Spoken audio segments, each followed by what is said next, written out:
Hello friends, welcome to movie meter. और आज के वीडियो में हम बात करेंगे journey to the centre of the earth movie की। यह movie world famous writer Jules Verne की बुक पर आधारित है। ईयर 2008 में रिलीज हुई इस फिल्म को IMDb पर 5.8 आउट ऑफ 10 स्कोर मिला है। वही रोटन टोमेटो पर इसे 61% एंड ऑडियंस स्कोर 51% मिला है। अगर आप ऐसी मूवी की एक्सप्लेनेशन देखना चाहते हैं तो इस चैनल को सब्सक्राइब करना ना भूलें और साथ में बेल आइकॉन पर प्रेस कीजिए, जिससे मेरी अगली सभी वीडियो की नोटिफिकेशन आपको मिल सके। मैं ऐसी मूवी की लिंक डिस्क्रिप्शन में दे देता हूँ, आप वहां से वो वीडियो देख सकते हैं। और अगर आप चाहे तो आई बटन पर क्लिक करके भी वो वीडियो देख सकते हैं। तो चलिए अब journey to the centre of the earth movie की स्टोरी पर फोकस करते हैं। मूवी की स्टार्टिंग में एक आदमी भाग रहा था, उसके पीछे एक बड़ा डायनासोर था। वही ठीक उसके आगे एक ऊंडी खाई थी जिसमें ज्वालामुखी का लावा रस था। वह उसे बचाने के लिए किसी ट्रेवर नाम के शख्स को पुकार रहा था। तभी ट्रेवर की आंख खुल जाती है। अब ट्रेवर ने जिसे सपने में देखा था वह उसका बड़ा भाई मैक्स था। वह एक वोल्केनो एक्सपर्ट था और वोल्केनिक फिशर्स पर काम कर रहा था। अब एक दिन मैक्स अचानक गायब हो गया और किसी को पता नहीं चल पाया कि आखिर उसके साथ क्या हुआ। ट्रेवर एक प्रोफेसर था, वह कॉलेज में ज्योग्राफी पढ़ाता था। अब एलन नाम का बंदा आकर ट्रेवर से मिलता है और उसे अपने भाई मैक्स की लैब बंद करने के लिए कहता है, क्योंकि मैक्स करीब 10 साल से गायब था। तब ट्रेवर कहता है कि उसके भाई मैक्स ने बोलिविया और मंगोलिया में वोल्केनिक फिशर्स ढूंढी थी। ट्रेवर कहता है कि वह उसके भाई की खोज पर काम कर रहा है, पर एलन उसे अब और टाइम देने से मना कर देता है। ट्रेवर के घर उसके ब्रदर मैक्स की वाइफ एलिजाबेथ और उसका भतीजा शॉन आता है। अब एलिजाबेथ कनाडा शिफ्ट होने वाली थी और उसकी तैयारी में लगी थी, तो वह अपने बेटे शॉन को 10 दिन के लिए उसके अंकल ट्रेवर के पास छोड़कर जाने वाली थी। एलिजाबेथ ट्रेवर को एक बॉक्स देती है जिसमें मैक्स की कुछ पुरानी चीजें और मैक्स की वोल्केनिक फिशर्स की खोज की डिटेल्स थी। अब उस बॉक्स में ट्रेवर को एक बुक मिलती है जिसका नाम था journey to the centre of the earth. उस बुक के राइटर जूल्स वर्न थे और यह बुक मैक्स की फेवरेट बुक थी। अब उस बुक में ट्रेवर को कुछ नोट्स मिलती है जो उसके भाई मैक्स ने लिखी थी। अब ट्रेवर को एक क्लू मिलता है, तो वह शॉन के साथ लैब में आकर उन वोल्केनो फिशर्स की लोकेशन देखता है, तो उन्हें सेम वही कोऑर्डिनेट्स मिलते हैं जैसे उसके भाई को मिले थे और वह खो गया था। ट्रेवर समझ जाता है कि यह शायद उसके भाई मैक्स को ढूंढने का आखिरी चांस है। उन्हें लास्ट में आइसलैंड का क्लू मिलता है, तो ट्रेवर कहता है कि हमें मैक्स का पता शायद आइसलैंड में ही मिलेगा।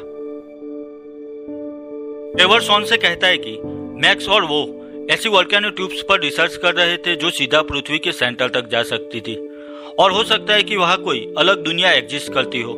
अब मैक्स ट्रेवर को बिना बताए चला गया था, तो ट्रेवर कुछ भी करके उस जगह जाकर अपने भाई को ढूंढना चाहता था। तो शॉन भी ट्रेवर के साथ जाने को रेडी हो जाता है। अब वह दोनों आइसलैंड जाने के लिए निकलते हैं। मैक्स की डायरी में आइसलैंड के एक वोल्केनो एक्सपर्ट मिस्टर सर्ग्यूसन का जिक्र किया गया था, तो ट्रेवर और शॉन उनके घर आते हैं। वहां पर हैना नाम की लड़की थी जो सर्ग्यूसन की बेटी थी। हैना कहती है कि उसके डैड 1 साल पहले ही मर चुके हैं। ट्रेवर कहता है कि वो लोग यहाँ से 30 क्लिक दूर एक भूकंप का सेंटर है, वहां जाना चाहते हैं क्योंकि उनके सभी सवालों का जवाब वही मिलेगा। तो हैना कहती है कि वहां जाने के लिए कोई रोड नहीं है, उन्हें पैदल जाना होगा। तब हैना ट्रेवर और शॉन को वहां उस लोकेशन पर गाइड करके ले जाने के लिए कहती है। दूसरे दिन वो तीनों उस लोकेशन पर जाने के लिए निकल पड़ते हैं। अब उन्हें एक पर्वत पर सेंसर मिलता है, वो अब भी एक्टिव था और पिछले 10 सालों से वहीं पर था। ट्रेवर उसे निकालने की कोशिश करता है क्योंकि उस सेंसर से उसे काफी जानकारी मिल सकती थी। एटमॉस्फेयर चेंज होने लगता है, तो हैना और शॉन एक गुफा की ओर भागते हैं। आखिर ट्रेवर उस सेंसर को निकाल देता है, पर वह सेंसर बिजली को खींच रहा था। बिजली उस सेंसर पर गिरती है, तब ट्रेवर उस सेंसर को फेंक देता है और बिजली से वह सेंसर डिस्ट्रॉय हो जाता है और वह गुफा का दरवाजा भी धमाके के साथ पत्थरों के गिरने से बंद हो जाता है। अब वो लोग उस गुफा में फंस गए थे और वहां से बाहर निकलने का कोई दूसरा रास्ता भी नहीं था, तो वह तीनों उस गुफा से बाहर निकलने के लिए रास्ता ढूंढने में लग जाते हैं। लोग देखते हैं कि वहां आगे कोई रास्ता नहीं था। वहां पर एक बहुत बड़ी खाई थी और वह बहुत गहरी थी, तो वह तीनों रस्सी से उस खाई में उतरने लगते। वह नीचे आकर देखते तो उन्हें वहां पर एक ओल्ड माइन दिखाई देती है। वह लोग उस माइन में आगे बढ़ते हैं। वही हैना को वहां पर एक पुराना जनरेटर मिलता है। वह जनरेटर ऑन करती है और उसका लीवर खींचती है, तो माइन में सब लाइट ऑन हो जाती है। यह अजीब था क्योंकि वहां पर कई सालों से कोई नहीं आया था, फिर भी जनरेटर ठीक काम कर रहा था। वहां पर माइन का सामान ले जाने के लिए गाड़ियां थी, तो वह तीनों उस गाड़ी की मदद से आगे निकलते। अब जैसे जैसे वह आगे बढ़ रहे थे वो गाड़ी उतनी ही तेजी से स्पीड पकड़ने लगती है। आखिर एक जबरदस्त थ्रिलिंग राइड के बाद वह तीनों एक जगह पर आ जाते। वहां पर एक दीवार में बड़ा छेद था, तो वह लोग उस छेद में आ जाते। वहां पर बहुत सारे डायमंड थे। ट्रेवर कहता है कि इतने डायमंड अक्सर वोल्केनो ट्यूब में ही होते, यानी कि वह एक वोल्केनो ट्यूब में थे, तो उन्हें बस उस ट्यूब से बाहर निकलना था। आखिर उन्हें वहां से निकलने का रास्ता मिल गया था, पर तभी वह तीनों जहां खड़े थे वह जगह अचानक टूटने लगती है और वह तीनों नीचे गिरने लगते। अब वह तीनों कई देर से नीचे गिर रहे थे।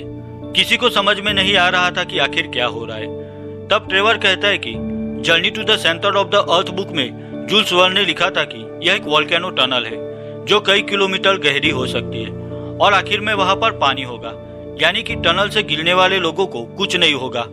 पर यह बस एक बुक में लिखी हुई बातें थी, तो वह तीनों चिल्लाने लगते।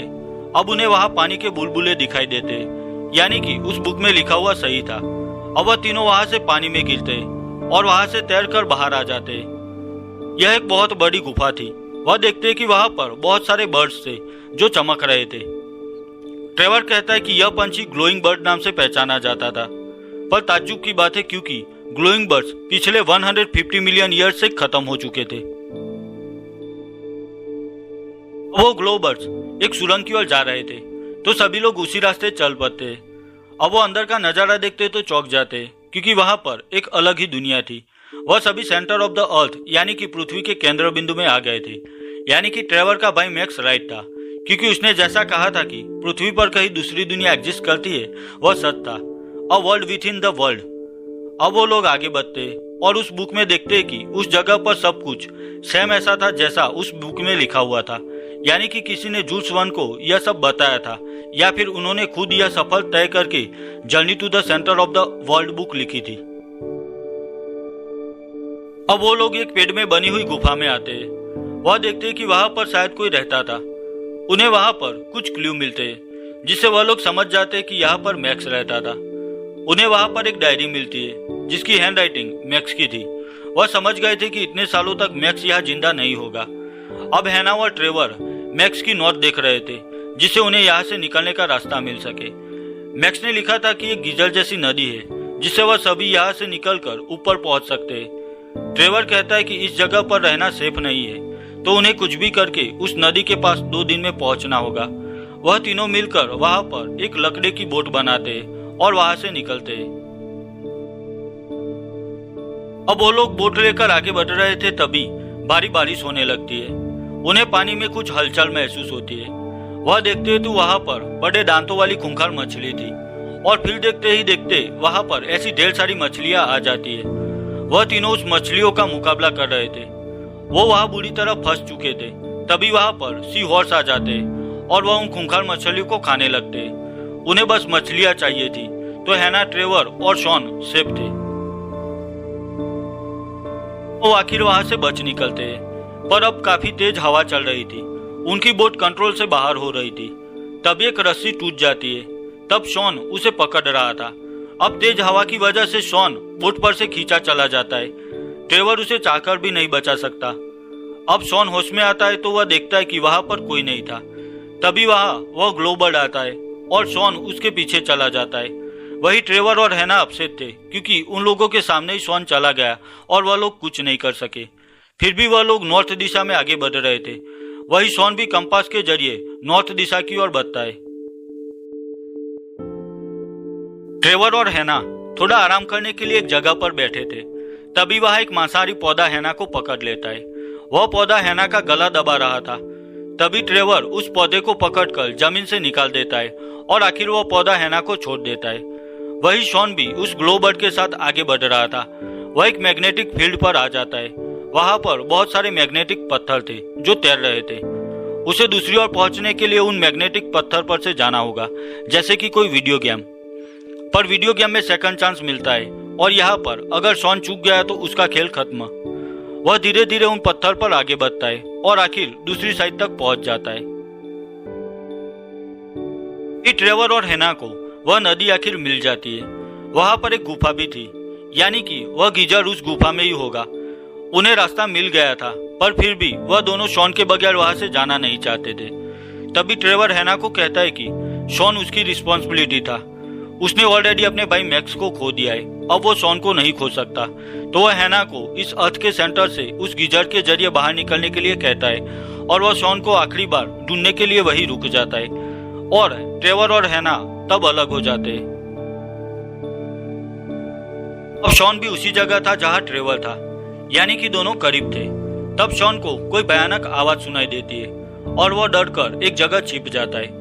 अब वो जैसे ही ऊपर की ओर देखता है तो वहां पर एक बड़ा डायनासोर खड़ा था। अब वो डायनासोर शॉन पर अटैक करता है, पर शॉन लकीली बच जाता है और वहां से भागकर एक गुफा में छिप जाता है। पर वो डायनासोर उस गुफा को तोड़ने लगता है। शॉन अंदर बुरी तरह फंस गया था।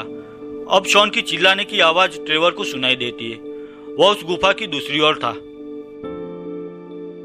ट्रेवर एक बड़े पत्थर से गुफा में छेद कर देता है और राइट टाइम पे शॉन को बाहर निकाल देता है। पर वह डायनासोर भी गुफा तोड़कर वहां पर आ जाता है। अब ट्रेवर और शॉन वहां से भागते हैं। ट्रेवर शॉन को उस गीजर की ओर भागने के लिए कहता है और वह खुद दूसरी ओर भागता है। अब डायनासोर ट्रेवर के पीछे था। ट्रेवर जिस जगह दौड़ रहा था वहां पर जमीन का लेयर पतला था, तो वह डायनासोर की वेट की वजह से टूटने लगता है और तभी वह डायनासोर वहां से नीचे गिरकर मर जाता है। शॉन वहां आकर ट्रेवर को बचा लेता है। आखिर वह दोनों सही सलामत थे। वह दोनों आखिर गुफा के रास्ते उस नदी तक पहुंच गए थे, पर वह बॉइलिंग वाटर था। उन्हें कोई नाव या ऐसा कुछ चाहिए था जिस पर वह उस गीजर तक पहुंच सके। तभी उनकी फ्रेंड हैना वहां पर किसी जानवर की खोपड़ी को एक बोट की तरह यूज करके वहां पर आ जाती है। अब वह तीनों वहां से आगे बढ़ रहे थे, पर तभी आगे नदी खत्म हो जाती है और वह तीनों फिसल कर एक चट्टान में फंस जाते हैं।